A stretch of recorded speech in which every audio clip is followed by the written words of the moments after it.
Welcome to Portals of Perception and to Current Openings. What the world doesn't quite get yet, a conversation where David Price Francis and I dive in the current of this moment to discover what is opening. Today we've gathered in a brief notice, sensing that there is something for us to dive in, namely this epochal moment. David, welcome. Hey, thank you, Aviv. It's great to be with you again. Good to see thee. Well, so we've published the essay, This Epochal Moment, and you and I exchanged a bit about it. And over the weekend, I gathered with a group of friends to begin to explore a new writing that emerged just a few days after we published this epochal moment, where I'm attempting to describe this moment now as the activation that has a Cambrian energy potential to it. But instead of calling it the new epochal Cambrian explosion, I'm changing the word explosion to release. So new epoch Cambrian release. And which is not describing explosion of new forms of diversity of life, but rather the new connections and possibilities energetically, spiritually, and what is arising with us as the new universal human begins to come online.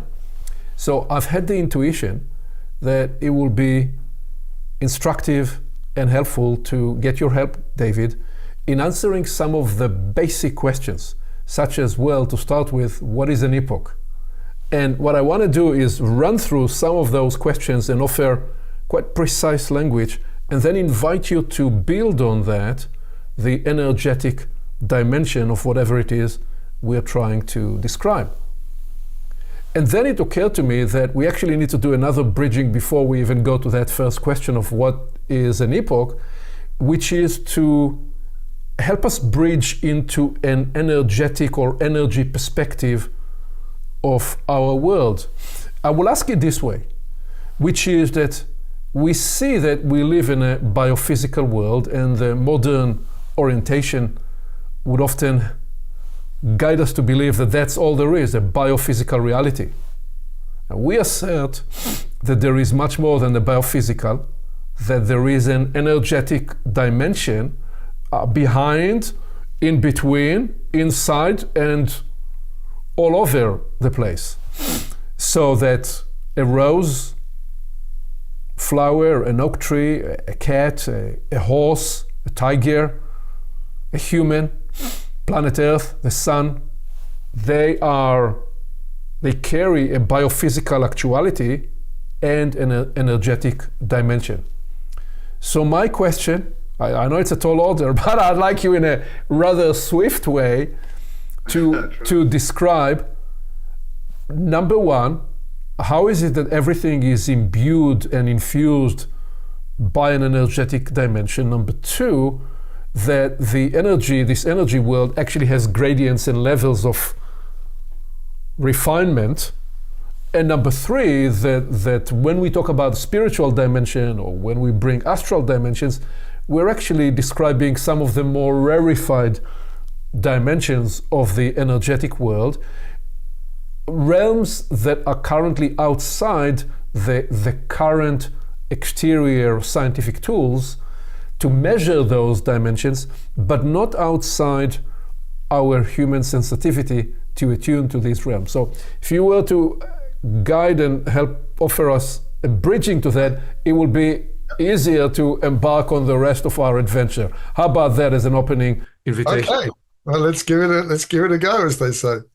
Yeah, well, as you know, my business life is called Energy World, so I should be able to get inside this dynamic and enjoy splashing around in it. So first thing I'd say is that energy is primordial.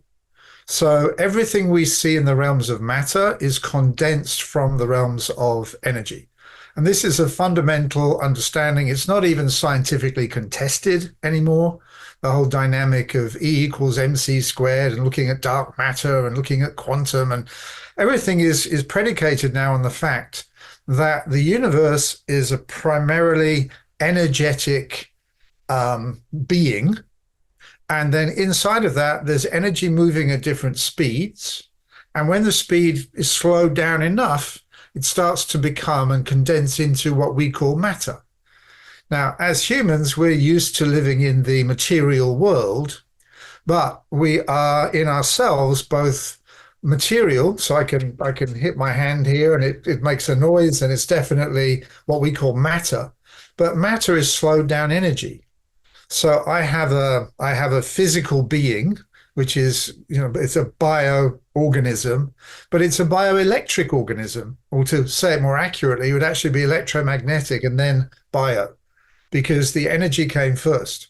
It's like every human being started with an initial energy of sperm meets egg, and that is an energetic nuclear happening out of which something then starts to form, which has a physical aspect and also an electrical aspect. This is a lot less contentious now than it was when starting in this work in 1977, when you'd say, well, the heart works on an electrical signal, and people would look at you like, really? Well, now, we've got encephalographs, we've got electrocardiograms, we've got ultrasounds. Most of modern medicine is actually becoming energy medicine. What they're not doing is they're not using the energy coming directly through the human.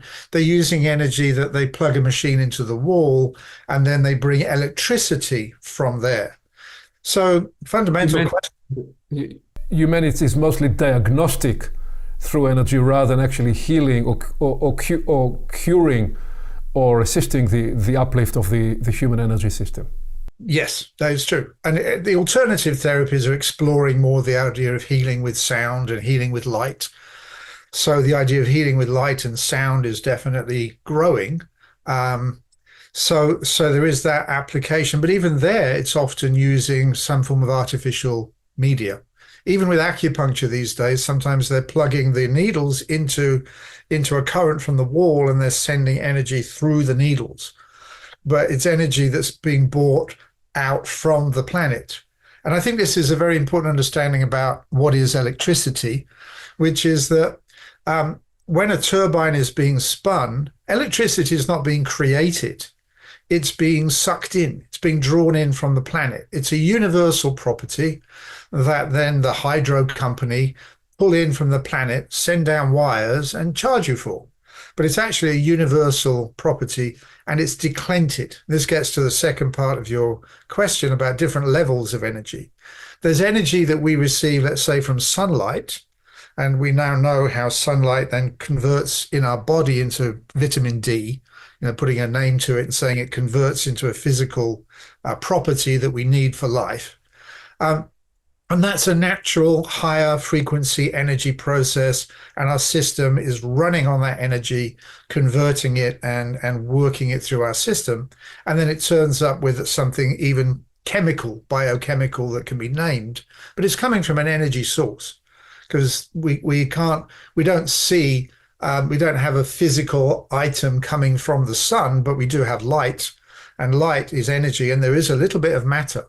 Because wherever there's energy, there's always a little bit of matter accompanying it. The two are so interrelated.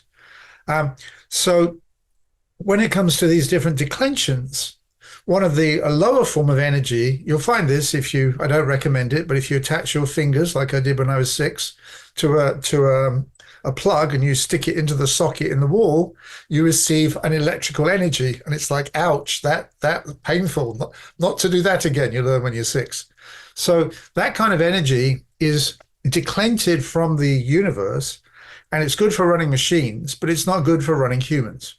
So that's a lower form of energy. But we get energy through our eyes, through our ears. I mean, we receive physical matter through our mouth, both physical and liquid, and through our air we receive gases. So our nose, sorry, not through air, but gases in the air through our nose, through our mouth. But our ears and our eyes are working purely on electrical stimulation. So when we're looking at a tree, we're looking at a sunset, we're charging our systems with energy. So we're energy beings. We're in a matter form, but that's a lower form of, or condensed energy. And we can see it even with, if I scratch my face a little bit, I'm shedding skin cells. And every 28 days, we're shedding our skin, not all at once. It's coming out, but it's cycle. It's on the lunar cycle of 28 days.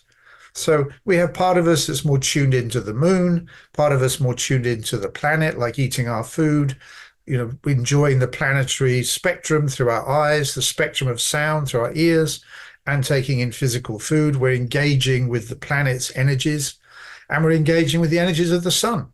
So, we go out, we go sunbathing, as it's called. Why? Because we know that it's actually very healing for our body. But even the word body is it's clumsy when you realize we're more like a fusion. We're like an electromagnetic physical fusion.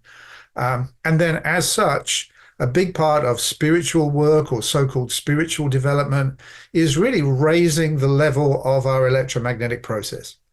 So if someone's making a choice and they're going to the casino, there's lots around here, it's Florida, the person's going to the casino, they're choosing a certain kind of energetic ecology, which is different than if a person is saying, I'm going to go out to the park, or they say, I'm going to go to a building that's dedicated to, let's say, religion, which is meant to be a higher frequency. It's why when people go to pray, they don't go to Walmart.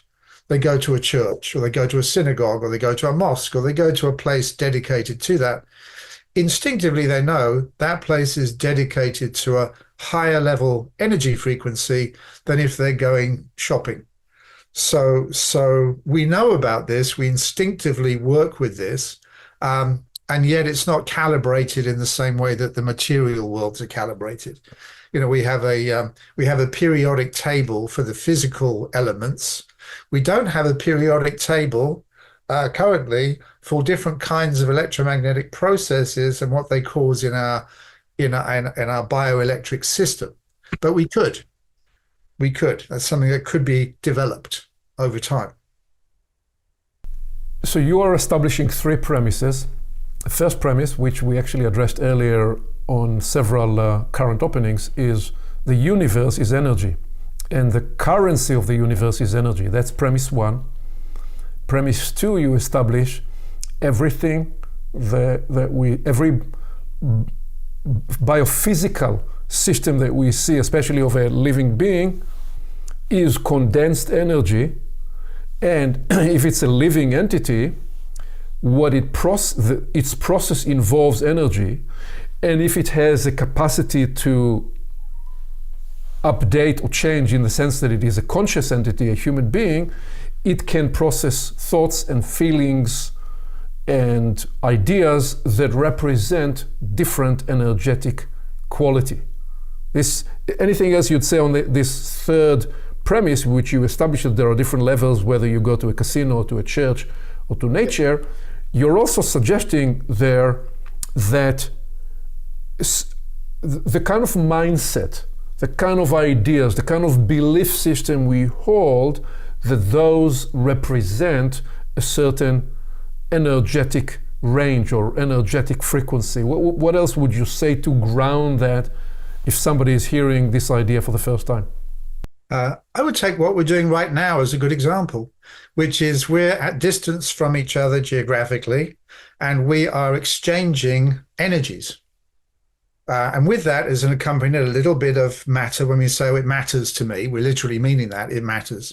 But we're exchanging energy over distance, and we're understanding each other, and then we're responding and replying and questioning. And what is that? That's energy put into the form of words that are like tennis balls, in a way, filled with energy, and we're flicking them at each other. Our brain is trained to be able to hear, to pull the meaning out of what's being spoken, and then cogitate it and make a response, which is an amazing facility that literally only the human at this level has. So whales may cry to each other, which is beautiful to hear, and birds sing to each other. It's a very limited range. And one way I look at it is that we talked about it in the planetary program in current openings, where different forms of organic life have a restricted program of energy that they process. So you don't get a rose trying to be a chrysanthemum. You don't get a squirrel wanting to be a cat. They're along a very particular line of energetic process. When it comes to us humans, 8 billion of us, well, we have certain energies in common, like breathing. I was thinking only actually yesterday, I tend to identify with my breathing. I say I'm breathing, it's like we identify with that. Then I thought, well, really, actually, the universe is breathing through me.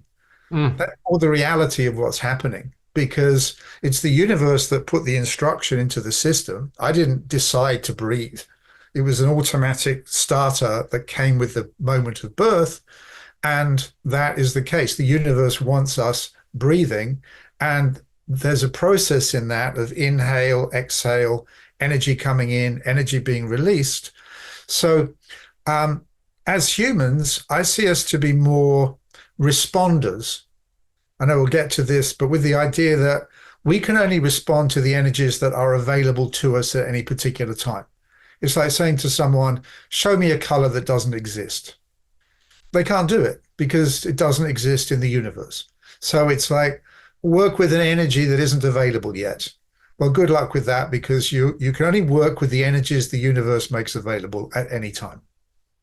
Well, so having established these foundational premises about the universe as an energetic being, and us humans as energetic beings within the larger energetic being that the universe is, we now have a platform to begin this Epoch mystery exploration.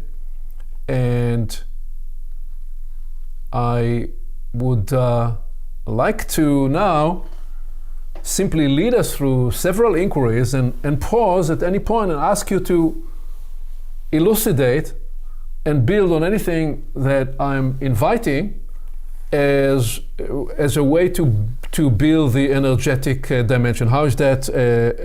How about that as a plan? That sounds great. I will do my best. Okay.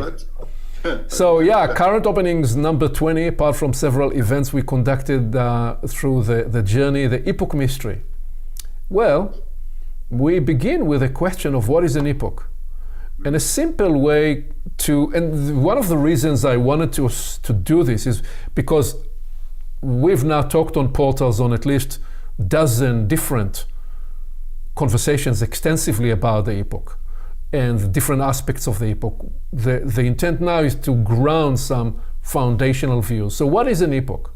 Well, an epoch is an evolutionary program. That's what an epoch is. An epoch is an evolutionary program afforded by the universe and the planet, where humanity can go through specific and necessary development. So in other words, what we are saying is this idea that the evolutionary process is just a random trial and error makes no sense.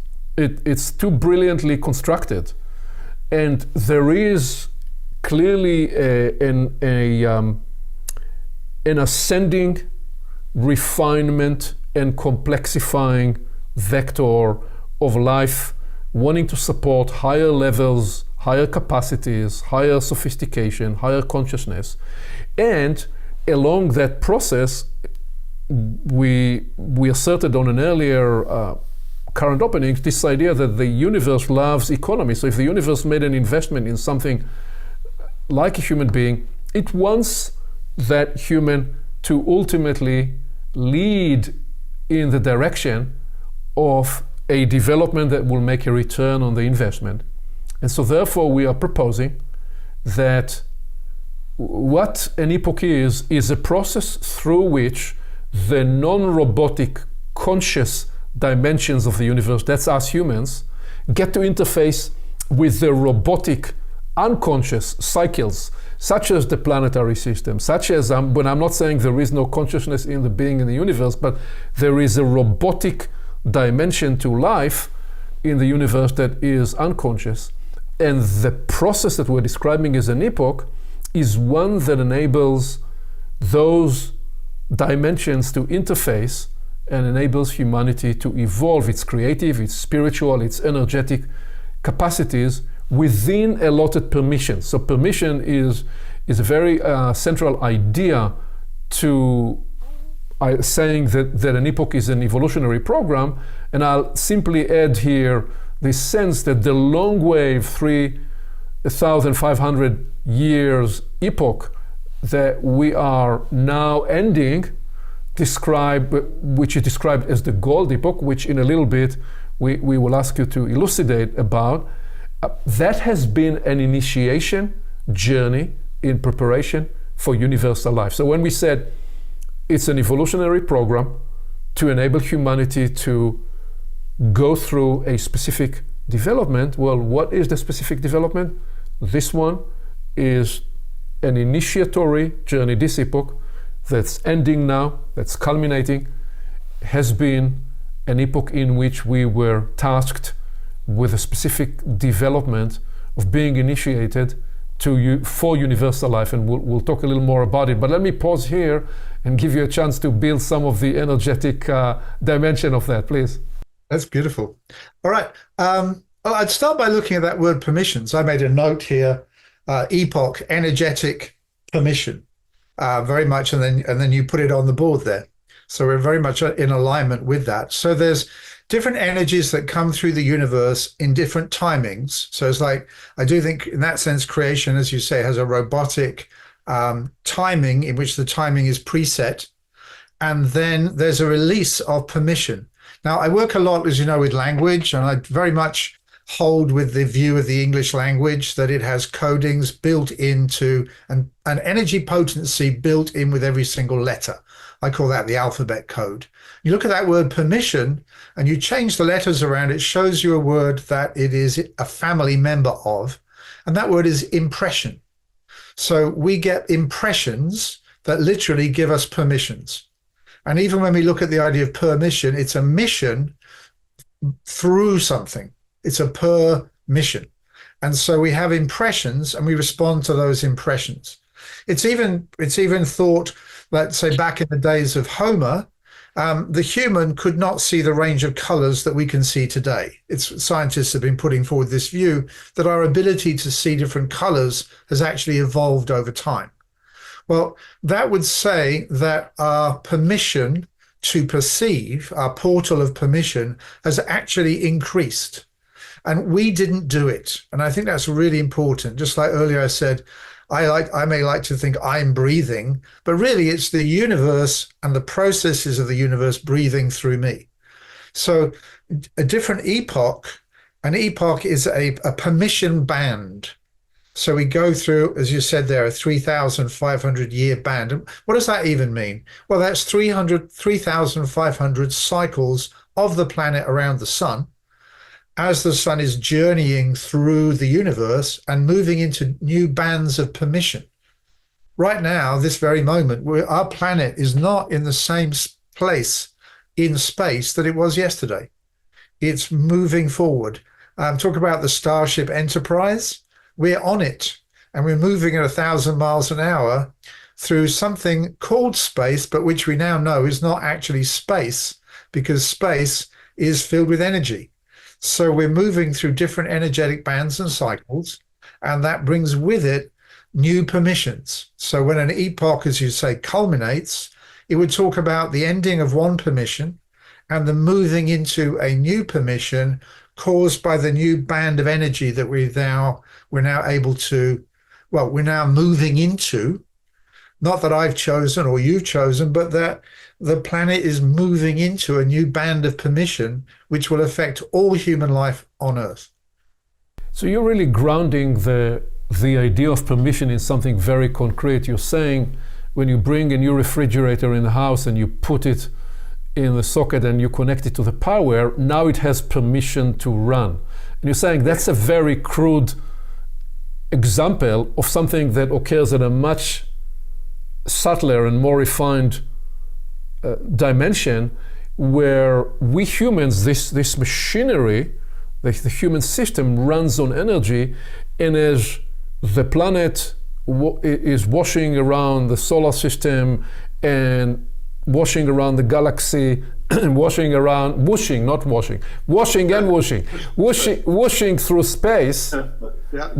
space, it goes through what we call epochal permissions where there is a certain development and evolution energetically so that we plug into, and that's why different faculties and different capacities will get switched on, and the whole thing is beautifully arranged because it doesn't just happen in any robotic sense. It has in it the idea that this living system we call a human being is a continual trajectory of development. First, the human needed to be established and stabilized in a planetary ecology and build a biophysical system.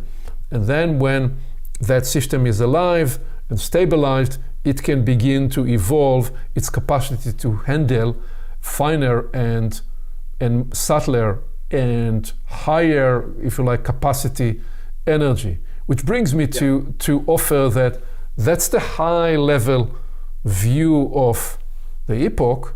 There are also shorter epochs within a larger epoch. Yes. And one example is, we just talked about different faculties switching on at different times. Well, we are now completing, I propose, the 400 years epoch of the intellect, which began really with the Renaissance and with the Enlightenment, where for epochal evolutionary purposes, the intellect became the prime human development tool.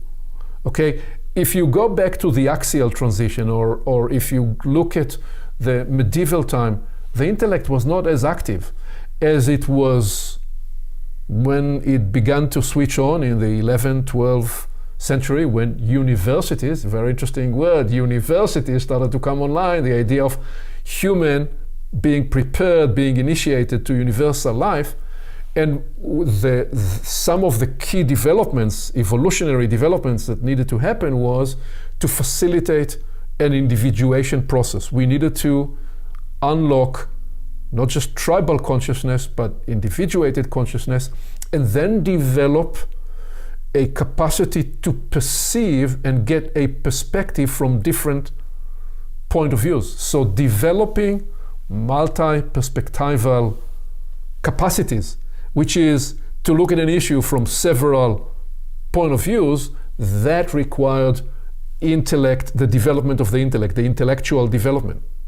I'm saying we are concluding these 400 years based on the intuition that, as we will assert in a little bit, this epoch is now ending, and as we move into the next phase of a new epoch, it is actually going to call for more than the intellect, and it is going to bring other tools, other faculties that will be necessary in terms of the greater integration of where human life in the universe moving into, which is why we started to publish the work on the soul, indicating that the soul need to be reintegrated into the picture. The one other thing I added here on this slide was that the epoch process develops through 7 natures, characterized by the 7 rainbow colors, where each carries an evolutionary propulsion, an evolutionary potential, and it has a function.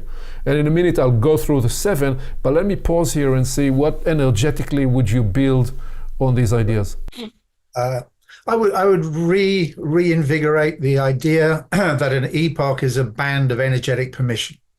So, and when it comes to the ending of an epoch, it often brings with it a sense of, oh my God, everything's falling apart. Oh my God, everything's breaking down. But actually that's natural as we proceed from one energetic permission that is beginning to close to a new energetic permission that's just beginning to come in. And there tend to be certain individuals that they then get pointed to, especially, as you said, in an individuated society. Like it's like, oh, look, Newton brought in the laws of motion. Oh, look what Einstein did. Look what this person did, that person did.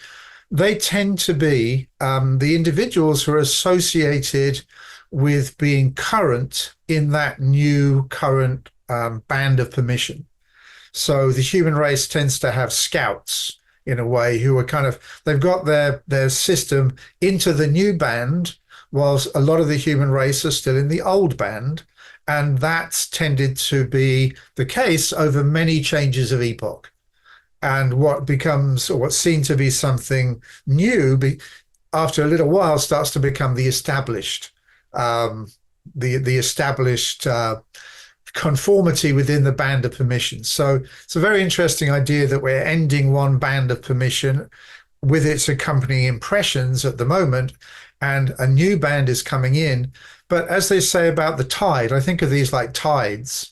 The tide doesn't come in all at once.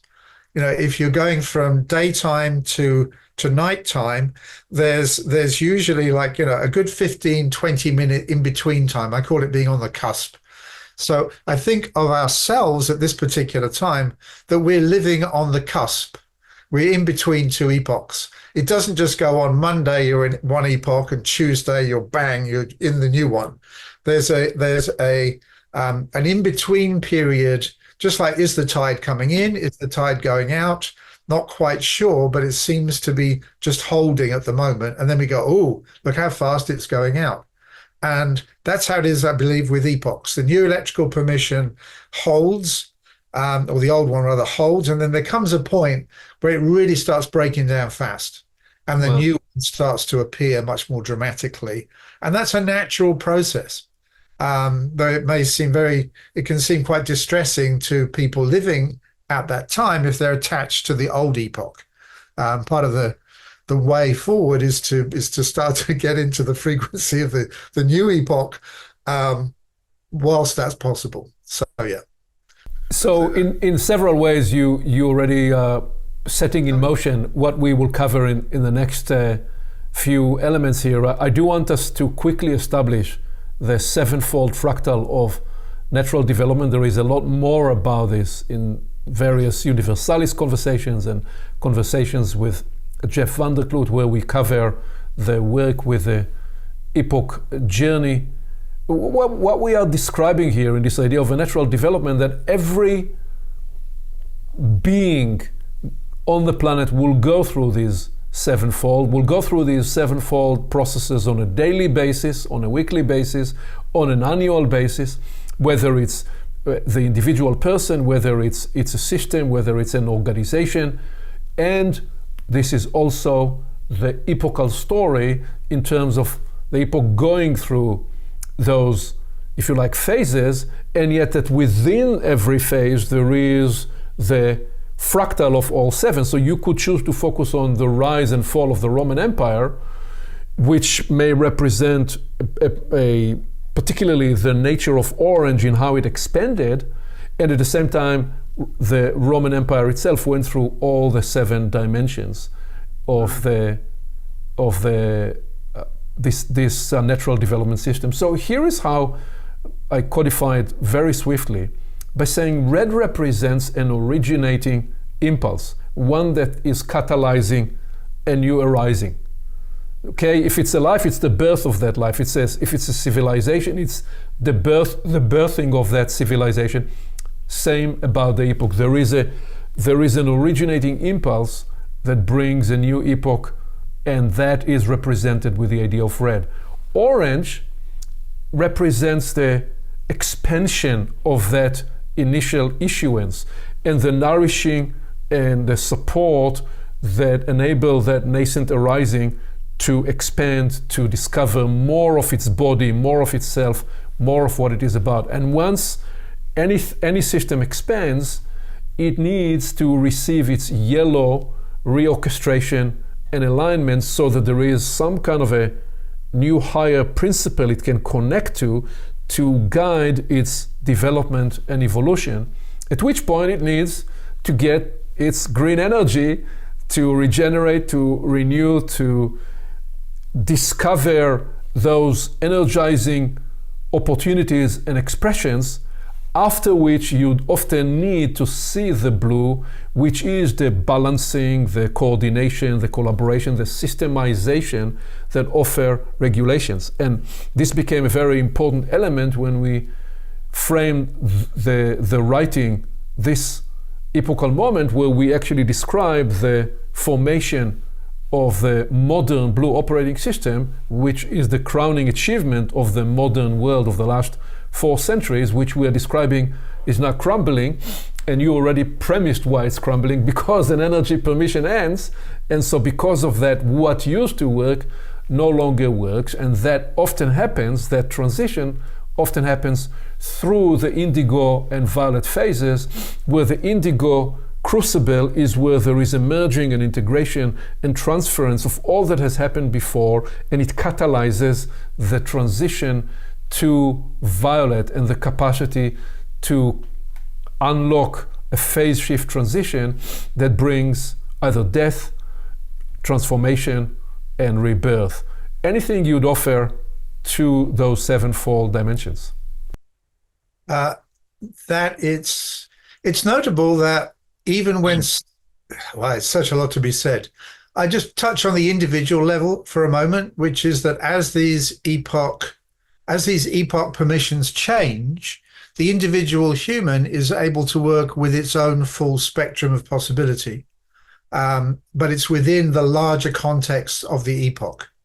So if we're in a blue epoch, as an example, blue influenced epoch, that we're functioning with our own individuated spectrum of possibility, but it's within that epoch. So the permissions shift, and we're playing it through our own individual spectrum. We could almost draw like a little human in their own individual energy egg, and we've got a full spectrum permission, but we're breathing in and out what's going on in the bigger epoch picture. So if we're living in the blue epoch, we're more inclined to be working with that energy. It's not natural to us to be reaching back into the red or orange epoch, but it is natural to be having a red-orange rooting in oneself, working within the blue. I think that's an important consideration. Indeed, and implicit in what you're saying is we could be living in particular periods in times where that may be primarily blue, such as the phase after the Second World War, where the Western world was re-establishing and truly, if you like, preparing the grounds for the final blue modern operating system. And we can be living through that phase, and we can be in ourselves in various different fractals of the system, and yet to attune to the energy permission of the time is important, because that provides you nourishment and well-being and enhancement. What we are saying now is that we are in the indigo, we have been for several decades in the indigo violet intensification, which brings me to what you already started to describe before, which is, what does it mean that the epoch is now culminating? So you already said it means that an energy permission is coming to conclusion, coming to an end. It has its culminating point, and it also means that there is a new epoch that begins to onset. And as you said, the two are actually happening concurrently, and we are experiencing the phenomenology of those two concurrent processes inside us. So humanity has used up the permissions of the epoch and has reached the end of the rainbow, where a new epoch is onsetting. That is what we mean, and that's the significance of the assertion that the epoch is now culminating. And we are proposing that there are so many different ways to see and realize that that's the case. For a start, we are seeing that the culmination of the epoch is experienced through the dramatic increase in connectivity and conductivity over the last few centuries as one dimension of that culmination. And we're also seeing concurrently that the culmination occurs when the large epochal system is reaching an indigo violet, as we just demonstrated, but a crescendo of the indigo violet segment or fractal, where all that has worked before cannot continue to work inside the same paradigmatic structure that enabled life. This was the point you made a few minutes ago, that why is it that everything is breaking down? Well, it is because we've reached the indigo violet crescendo, and what we are suggesting is that the culmination of the epoch is visible in and through the meta-crisis, a convergence of dozen wicked crisis points, revealing that the system has reached an obsolescence threshold, and because of that, it is breaking down. I am intuiting that you might have some things to say about all this. Well, I love the fact that you put indigo, violet, crescendo. I love the fact that because I see them as twins. It's like they're working together, and the fact that you put them together is very special to me. Because again, working with the English language, it's a key to the future. Because, and I hear this on the street, indigo violet by anagram, by changing the letters around, it's got an amazing message. It says, "I love doing it." That's what the message is. I love doing it. And what I'm registering is people more and more going, I just don't want to do this. I'm not enjoying it. It's not, I don't love what I'm doing. How can I get to love what I'm doing more? And doing things, example, for economic reason only, which is working with a certain level of energetics, is something that is not satisfying as the epoch changes. So I'm very struck with that indigo violet conjunction right there. So to highlight that, and that well, it moots the idea that the sevenfold system, it is. I looking at the laws of the universe, how that law of 7 is really, it's a law of 9 because it's got a silver and gold aspect. So that also catches me, and I think we're maybe picking up on that. But you mentioned about the end of the rainbow, and of course there is the pot of gold, isn't there, at the end of the rainbow? But then what's on the other side of the pot of gold is being born with a silver spoon in your mouth, is actually moving into a silver spark of initiation. And so the rainbow has got a silver spark at one end, which is the birth of new beginnings, and a gold gathering. We talk about the golden years, as someone ages, or the silver. It tends to be a silver cup with christening, or a silver spoon. So I'm very caught how the rainbow has those two other aspects attached. Well, I'm going to circle back to that in just a few minutes when I'm going to ask you about the idea of gold and silver epoch in this context. So you're already kind of setting the sense of approaching that. Still in this inquiry of what does it mean that the epoch is now culminating, I am adding here that the new epoch that's on setting, described as a silver epoch, for its faster and connected nature, it brings healing, it brings development, it brings evolutionary potential. So we suggested on the previous slide that the epoch that's ending could be described as a gold epoch, and that the epoch that's on setting can be talked about as a silver epoch. You also hinted that there is a silver and gold on both ends of the spectrum. There is the warm colors on one end, and there are the cold colors on the other end. Where would you ground us in understanding of silver and gold? The alchemist view kind of helps, but not really, because the alchemist view would offer that, well, gold is a higher station than silver, but you may want to borrow something from the alchemy way of seeing the world. And what would you offer by way of grounding this idea of a gold epoch and a silver epoch? What's the way to think about that? I think to look at the fundamental natures of gold and silver. And what I put with that is that gold is for gold and hold. And gold has in it the word old. So it's looking at the idea that if there was a gold action, I'd put an action with it. Gold would be like bringing something back home. Bringing it all back home would be more gold-natured, which is more magnetic in its property. So when a culture is looking backwards to the golden age, then it tends to be it's got its tradition. You get this very powerfully in certain Eastern traditions. Like, this is the ancient line of this particular practice. It goes back 3,000 years, and this is what we're practicing today. And we can demonstrate that it's real because we can show you where it came from. And we're trying to recapture the glory of the past. So that's gold. Gold to me is backward looking and seeking to go back into the golden age. The way of silver, rather than gold pulling and drawing in, silver is more like got an outward expressive aspect, and silver is saying we're evolving into the future.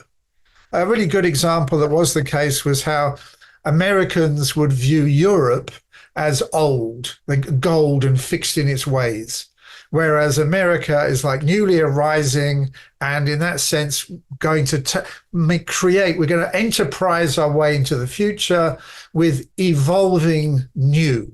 So silver to me is like looking forward and saying, how can we evolve into the future? And gold is more looking back into how can we recapture the glory of the past. Now, I don't think they're mutually exclusive. That it's wise for the human to actually have what they had in Egypt. I was thinking about this today. We don't hear much about the Electrum age, which was actually 2 parts silver, 1 part gold. They created a metal which was made of 1/3 of the best of the past, the gold, and 2/3 to do with going forward into the future. And they blended them together. And it's said that's what their ankhs, the ankhs that they held were made of, was electrum, 2 parts silver, 1 part gold. So I think in a silvery time, we need to bring certain standards, a certain gold frequency to hold to certain values. Because if we become 3 parts silver in a very rapidly changing time, we can lose ourselves. We can lose our sense of our kind of value and placement. So I've deviated a little bit because of that mixing of the two. Yeah. But it feels to me very significant for the future. And as I pondered today, I thought, I've never heard the Electrum age.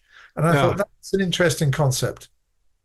Well, you didn't deviate. You simply skipped to the end and seated the end in the middle, which is great because you're describing some of the ways and practices to bring to this time. The articulation of seeing gold in the context of backward looking as part of the nature of the epoch we are concluding, where silver is a forward looking, is very helpful.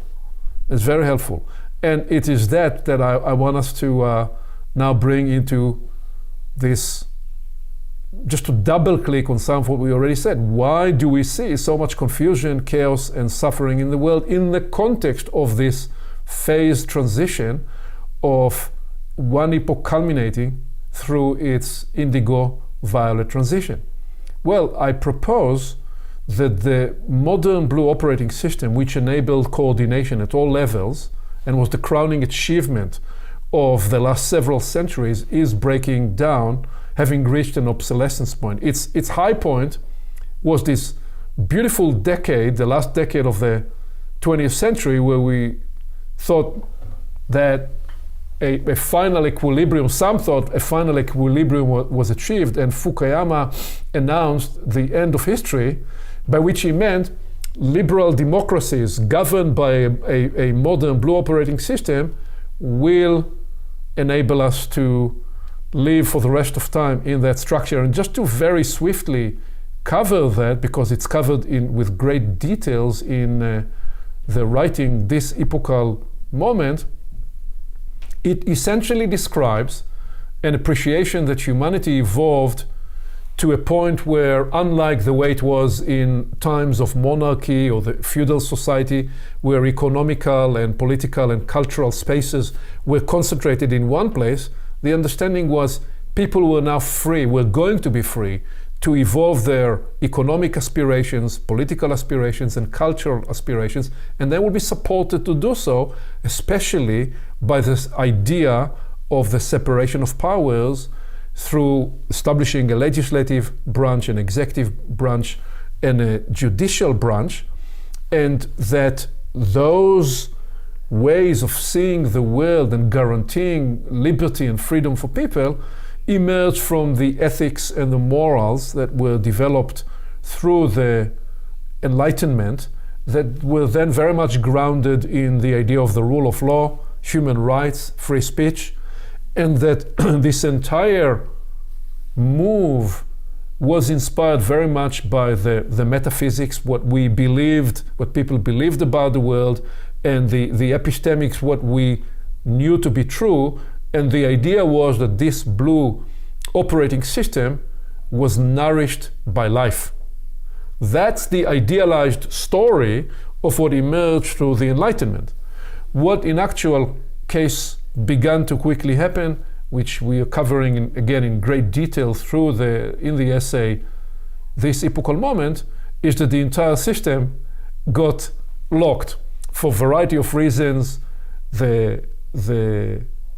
Those spaces of life, the economic, the political, and the cultural, got captured by sclerotic bureaucratic system.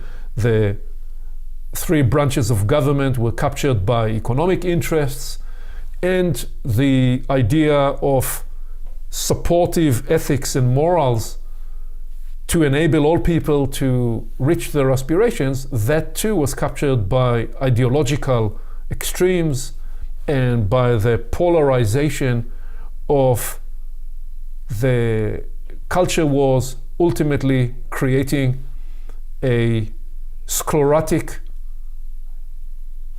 socioeconomic environment that is not nourished by well-being and the natural renewing sources of life, which is why when we end this, we will end this with the inquiry of, so where does renewal can emerge and how can we approach renewal?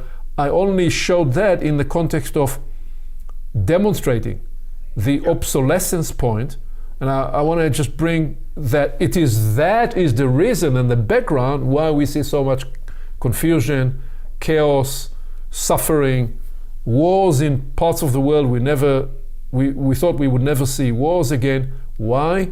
Because when we run an outdated operating system, we tend to produce outdated protocols and results.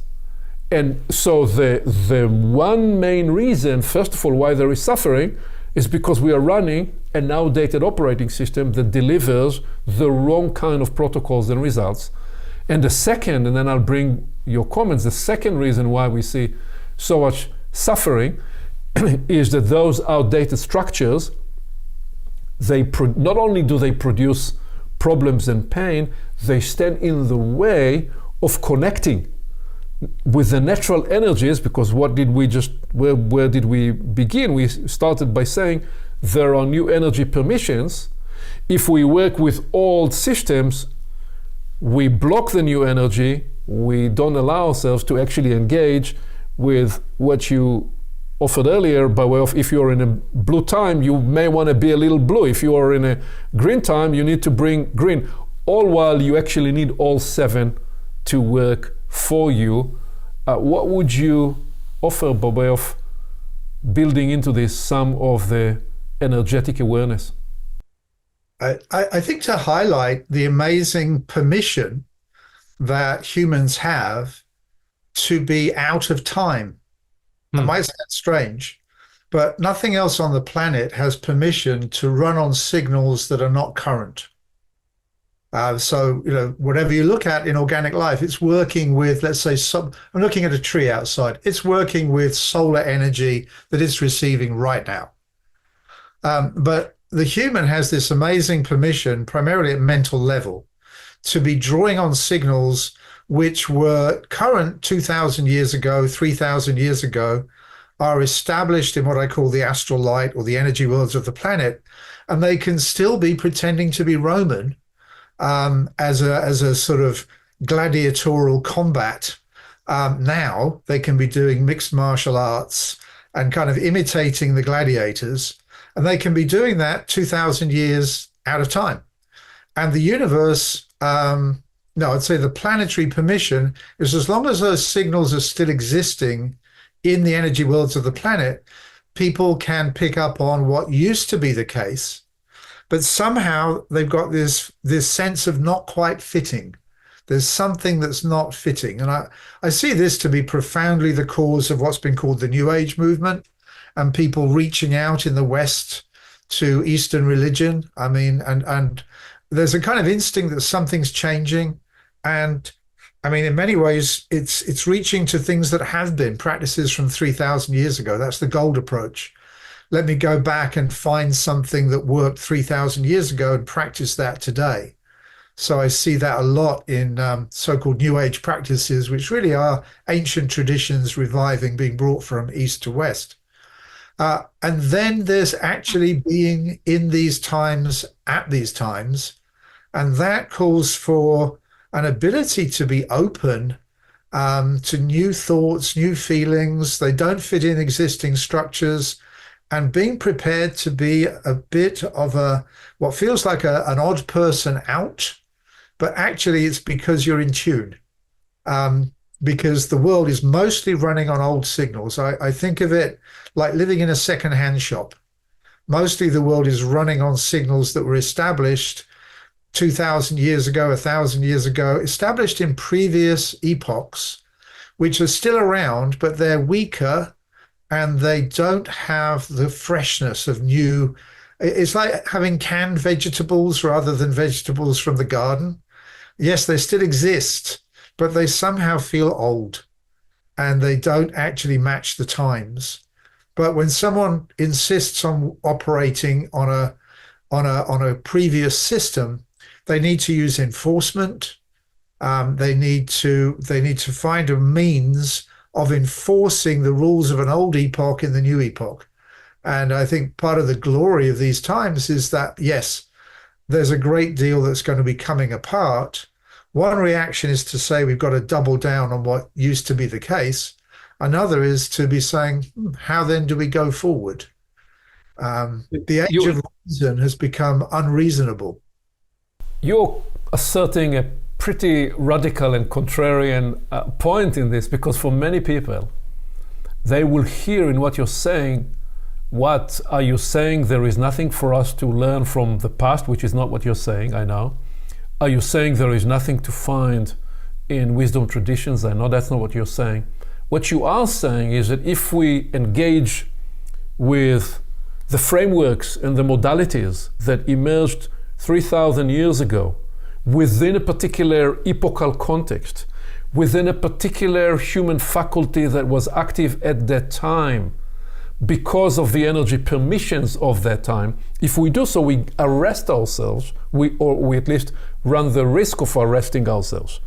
However, if we engage with a different premise, which is that there is some nuggets of wisdom that can be harvested from any time, and it's useful to have some knowledge, and it's useful to have some referencing, but we shouldn't define ourselves by the old framings, and we shouldn't be pouring there I go, and being a little biblical, pour the new wine into old bottles, so to speak, because when we do so, what we do, we arrest the energetic permission inside something that's limited. And a similar premise to what you're describing happens in even the closer in context of a person's experience, because so we each have the experience that when we get preoccupied with the woundings of earlier in life and decide to view our current experience today through the lens of trauma, say, of something that happened 20 or 30 years ago, which can be very difficult and painful. But when we do so, what we practically do is we freeze ourselves in our old epoch. Yes. We may be into our 40s and 50s, and we are determining to see our 50s or 60s or 70s through the lens of a 16-year-old. Same happens in relationship. People fall in love in their 20s, and they then compare their relationship in their 40s and 50s and 60s to the epoch of their 20s, and they say, why are we not as excited as we were in our 20s? Well, you're in your 50s and you're processing different energies. You are in a different epoch in your life. Yep. And what used to be excitement can now show up as depth and a broader range of capacities that perhaps were not available before. So I know this is opening all sorts of things. I would simply add that the reason we see so much confusion and chaos and suffering is we are not able to connect with the new energetic and spiritual fuel available to offer healing and development elevation. And when we do so, when we are not able to do so, we suffer. And I added here that therefore, all that has been generated in the past, including the occult egregoric dimension, which we talked on an earlier conversation, which is a fancy name to describe the cumulative, entitized energetics, those energetics that are, we described them back then when we framed that as a powered memory system. So that powered memory system wants to continue to be nourished. How does it gain its food? Well, through polarizing, through creating strife, through havoc, and that's what these entities form get nourished by. So what are we saying? We're saying that there are 3 or 4 reasons why we suffer at the point of an epochal shift. We use an old operating system and let that govern us. We're not able to tune to the new energy. The world around us is breaking down because it can no longer be supported by an old system. And there is all the energetic memory system that wants to also hold us back so it can be energized and nourished by human process and consciousness. So I went a little to the edge there. What would you say to rein me in or to establish and reaffirm what I'm offering there? I would pick up on what you said earlier, what occurred earlier, which is you're not rejecting the past. What you're seeking to do is harvest the best and relegate the rest. So it's and then we move toward what I called electrum, which is bringing a validated, effective value system forward, having been thoroughly tested. And I would base that in what we called before that permanent truth. Like an example is that what's fundamentally essential for human life to continue on the planet.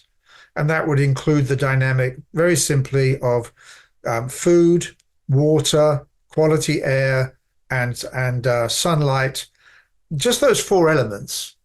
But in the breakdown of the current world structure, we're seeing that even at the level of the earth and the water, we're running into severe breakdown and difficulty.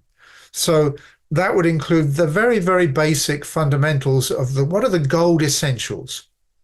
And those carry forward regardless of the epoch. So there are certain laws that carry through all the epochal culminations because they're built into the creation, right back to where we started, which was the energies of the universe condensing into matter. And then there are certain laws that by which that process works. And those laws do not fundamentally change, even with the change of epochs. So we can rely on certain understandings from the gold epoch, and we can carry those understandings forward, tried and tested, into the silver. But it needs to be 1/3 gold and 2/3 silver, rather than the other way, which is 2/3 gold would actually be blocking the possibility of moving into the new time. So the actual aggregate is important, and being able to shed. I think shedding, we haven't really so much touched on that, but putting things down gently that we don't need to carry forward. Indeed. It's simply one example, which is that we're so aligned to making positive forward movement. It is necessary to shed the past. So even let's take in the government systems of the world, very rarely do they say, let's say in Congress, we're not making any new legislation for the next year. We're going through and getting rid of the stuff we no longer need. They just don't do it. So everything, I know there's laws in England that are still there saying that you've got to put fresh hay in your taxi cab back from when they were, back from when they were running with horses and carriages. No one's ever bothered to take those laws off the books. So it all gets carried forward. And, a definition of clutter is having stuff around us that we don't have fresh use for anymore. So part of this process is being prepared to let go. But when we're ego identity attached to what we're holding on to, it causes pain to let go. But if we can go, that I'm putting it down gently, it doesn't have a place in the future, then we're able to move on with less pain. So you already made two very important moves about this final question for us, which is, what is the path of renewal? You established the idea of 2/3 silver, 1/3 gold, and you just established the idea of shedding and releasing and letting go of what is no longer needed. Let me add a couple of dimensions and then let you play jazz with that. So what is the path of renewal? Well, the onsetting epoch unleashes energetic and spiritual dimensions that offer healing, offer redemptive upgrade, and offer resurrective permissions. So our first job is to actually be open to these. And in order to be open to these, as you said, we need to make space. And to make space, we need to shed what's no longer needed.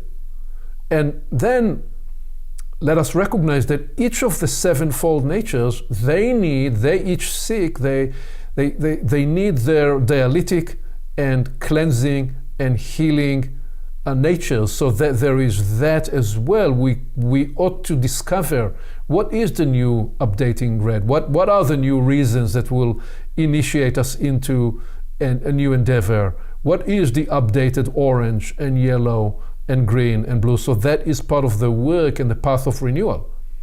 And then recognizing that renewal begins with reconnecting to life and its natural wash and expression, and that is always present inside us, in our connections with nature, in our connection with each other, and in whatever and wherever we find the luminescent sense of the sacred fountain, of the fountains of the Spirit. So these are some areas where we can find the path of renewal, so that a new epoch will update and upgrade everything.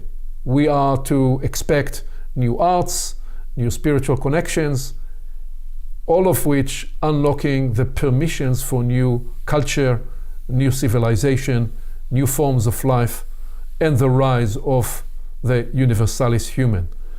So just really seeding what probably deserve for us to come back and do a fuller episode on what is renewal.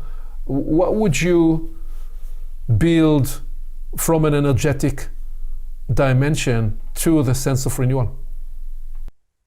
Well, I love the term universalis human. And I think we've been nudging toward this, as you said before, with the beginning of universities, which is the idea of, a university is meant to be a place that starts to train us toward connection with the universe rather than our own sort of local planetary concerns. We still have those, but we're looking and moving into a higher dimension in that sense.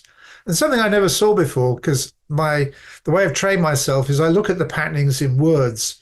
I've never looked at that word renewal, but I was just, it was rearranging itself as I look at it. And it says, we learn. We learn.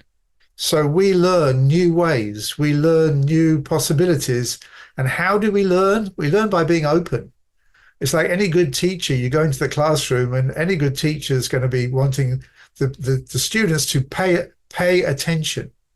That means actually giving our faculties to something and being open to learn. So if someone comes into class and they've got their TikTok going, all they pay attention to is that, they're not going to pick up what's going on in the lesson. They're not going to so-called learn anything. So it'll be a matter of being open. And I think that's where the fact of our current openings, what the world doesn't quite get yet, is very appropriate, because what the world doesn't quite get yet is what we can't get when we're locked into the patternings of the past. If we're locked into default patterns that come from the classics, which were great at the time, but the classics only hold for within that particular epoch in full measure. Our position is to be current with what we need to be current with today. And so for that, it's a continuing learning and realignment process. So I'm sure we'll open this up more about even the journey of how we work with our consciousness, whether it's most like our conscious, semi-conscious, unconscious, because a lot of this is to do with, I believe, listening to what's occurring from within. We can be reactive toward what comes us from the outside, but the new incoming signal, I believe, or my own experience, is that we can wake up in the morning and there's something to work with that wasn't there the night before. And that is to do with a new incoming wash and whoosh that comes in via the unconscious rather than from an advertising billboard or some external stimulation. I think listening to our own inner, or seeking to discover our own inner voice in conjunction with that signal. I'll give one last example, which is if I'm thinking I'm breathing, I'm in an identity to do with breath.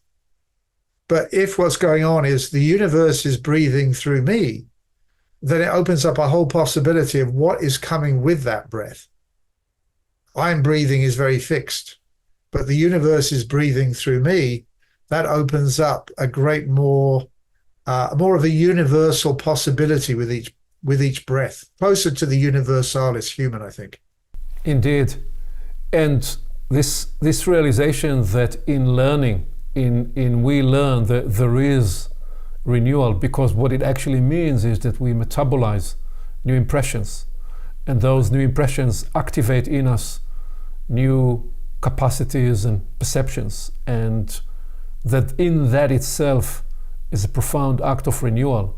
And that therefore, as the epoch shifts and a new energy permission is afforded to human experience and to humanity at large, we are to truly expect that everything around us will continue to change in an intensified manner. It's not just that what used to have been the traditional way of going on, that had died. It's that the most admired institutions of the world just a couple of decades ago lost credibility. But they lost credibility because they were running on the energy of the epoch where it emerged. Now, we're not suggesting that the universe needs to, that everything needs to be destroyed before something new can emerge. No, that's not the message. The message is that there is an evolutionary process that's underway, and in this evolutionary process, there is something new that's birthing on the inside, and that it will give rise and it will express itself in a whole range of ways. And what you identified very importantly, that listening to our inner voice is going to become very important in this new epoch, which is why my final mystical slide invites us into the idea of building the inner cathedral of the future. Easy. Right? Yeah, I mean, this I haven't seen these slides before. I didn't know where we were going or that this was here, but yes, absolutely right. Yeah. Yeah, building the inner cathedral of the future is the work of renewal, and it appreciates the sevenfold processes, and it recognizes that a new permission is arising. And I get the sense, David, that we want to come back and do a deeper dive on this idea of gold by way of looking forward and build more of those natures, and silver looking forward and what that means, and then go deeper on your proposal of what does it look like and what does it feel like when we describe 1/3 gold and 2/3 silver as as a way to appreciate the inner cathedral of the future.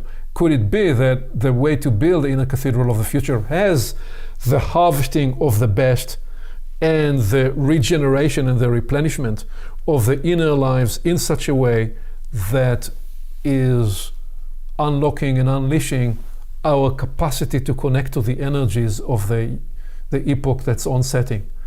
So how about that as a brief answer to what's an epoch, why do we claim that it's culminating, and how to renew inside it? Beautiful. Yeah, building the inner cathedral of the future. That's beautiful. It's a great place to pause. Thank you, David. To be continued. Thank you, Aviv. Thoroughly enjoyed being with you. All right, bye for now.